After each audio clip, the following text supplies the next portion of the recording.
Boss! Pagawa naman ng tutorial sa pag-deposit ng TOMA sa BitGet. O sige, diretso na natin. So finally guys, kahit daily nag-update ng to market, ito na yung pinaka-the best na update na binigay niya sa atin. So all you have to do guys, click nyo lang yan, then mamili kayo ngayon dito. So it's either BitGet or magbi-BitGet Lite tayo. Pero suggest ko mag-BitGet na lang muna tayo. Yun nga lang guys, take note, dapat dito ay naka-verified po kayo, ha? So syempre, tatanungin ka dyan kung mag-i-stake ka or hindi. So ako guys, nag-skip ako, then dineposit ko na agad. Then after nun guys, confirmation. So ito yung deposit natin, nasa 100,000 din tayo kahit paano. Then yung BitGet ID natin, tsaka yung Aptos na network natin. So paano yan? So pakita natin. Guys, open your BitGet account, then click nyo dito yung 9 dots. Then after nyan, makikita nyo sa taas yung name nyo, click nyo lang yan. So hindi pa ako verified kanina, pa-verify ako after 5 minutes, verified na agad. So click nyo lang yan guys, lalabas na yung user ID. Yan na yan, pwede nyo na i-copy.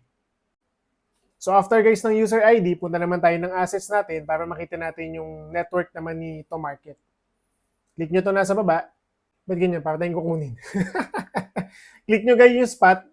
Click nyo guys yung spot sa taas, then add funds. Then lalabas ng deposit crypto. Then search for TOMA. Then click nyo yung network. So sabi ko kanina dito, dapat verified po kayo, ha? So once verified guys, lalabas na yung Aptos network, then copy. Then, boom! Okay na yan. Alright, so goods na. Diretso lang yun ha, wala na muna paligoy-ligoy. The bad news, next natin to.